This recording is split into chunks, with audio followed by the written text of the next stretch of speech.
સુરત શહેરમાં અસામાજિક તત્વોનો ત્રાસ વધી રહ્યો હોય તેવી એક ચોંકાવનારી ઘટના ફરી એકવાર સામે આવી છે. સુરત શહેરના ભરીમાતા રોડ ઉપર એક યુવકને રાત્રિના અંધારામાં ફોન કરી બોલાવી બે શખ્સોએ તેને બેરહેમીપૂર્વક માર માર્યો હતો. ભોગ બનનાર યુવક પોતાનો જીવ બચાવવા હાથ જોડી અને આજીજી કરતો રહ્યો, છતાં હુમલાખોરોએ નિર્દયતા દાખવી તેને રસ્તા ઉપર ઢસડ્યો અને પ્લાસ્ટિકના પાઇપ વડે પગના ભાગે ઉપરા ઉપરી ફટકા માર્યા.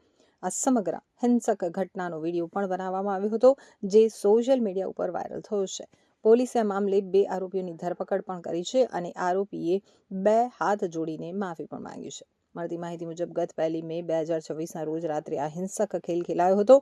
મુખ્ય આરોપી નાસિર અનવર હુસૈન ઉર્ફે આઝાદ સંગવાણીએ યુવકને ફુલવાડી ખાતે આવેલી ચામુંડા ચાની દુકાન પાસે બોલાવ્યો હતો. યુવક ત્યાં પહોંચતા જ નાસિર અને તેના ભાઈ સમીર સંગવાણી તેના ઉપર તૂટી પડ્યા હતા.